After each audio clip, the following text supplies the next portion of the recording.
everyone. Mona Schoenfeld here from the Macmillan team, and I'd like to introduce Pam DeLima, our tax and accounting expert on our team. We're talking today a little bit to you about RIFs and LIFs, retirement income funds and locked-in retirement income funds, because we're coming to the end of the year. And as many of you know, we'll be going into a new year in January, which will create some changes in your payments. So we'd like to talk about how that works because a lot of people are confused as to how payments work, why they change, why they're not always the same. And we think a little bit of education around that would be helpful for our clients. We work closely with all our clients, trying to keep them informed, trying to communicate with them and do lots of planning, which Pam does a lot of planning around our withdrawals from these kinds of accounts, how they're taxed, how we want to manipulate them during the year, perhaps for tax reasons. And she works closely with our clients on that. So many of you that are set up on payments are set up on a set amount. So you just told us in the financial planning that Pam's done with you, you said, this is how much I need a month, net into my bank account. We always say, what paycheck do you want? And then we work backwards from there.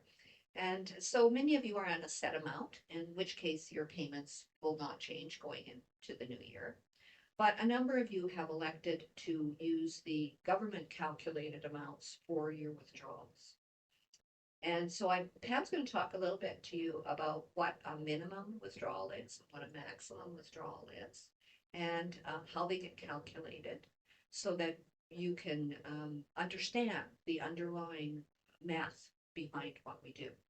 Absolutely.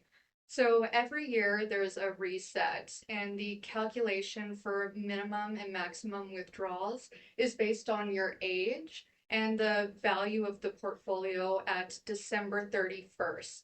So for your RIF or LIF, whatever your December 31st balance is going to impact these changes. If you had a really high performance year and you got a little bit older, maybe your payments are going to be increased, both the minimum and the maximum. If there was a not a strong year or you had higher withdrawals, it might decrease a little bit. So all of that happens at the beginning of January. We get those numbers about the second week of January about what the changes will be. And then we send out an email to all of our clients to let them know what that change looks like. Is it going to be an increase, a decrease, and adjust if needed, if it's something that you're not happy with or feel that you need a little bit more money or maybe a little bit less for the year. So those numbers come out in January. We send an email out to everyone receiving them to let them know the updates and do any additional planning at that point. Yes, and a lot of people get a little bit confused about what a RIF is and what a LIF is. We use those in acronyms all the time, and sometimes people don't know what they are. So a RIF is a retirement income fund. A LIF is a life locked-in income fund. So what that means is the LIF is governed by pension legislation.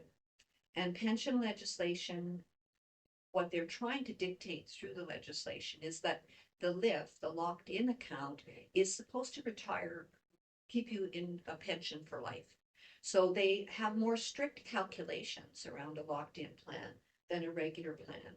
And that's when we say a maximum calculation, that's on the locked-in plan. So we get a minimum number that you must take out every year, and we get a maximum number, which is the most they're going to let you take out every year.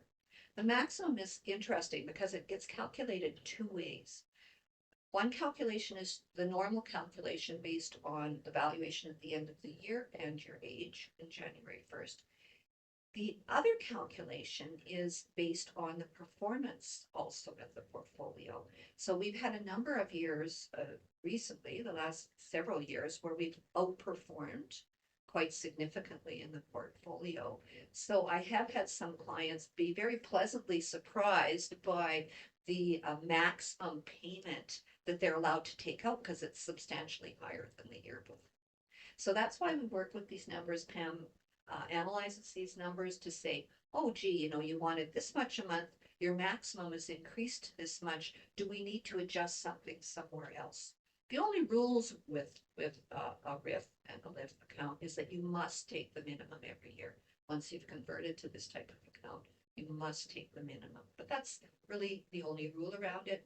RIFs are pretty liquid, so if your LIF income goes down a little bit one year, we can adjust the RIF income up a little bit one year, which is why Pam does the analysis that she does in January to make sure your paycheck stays somewhat the same.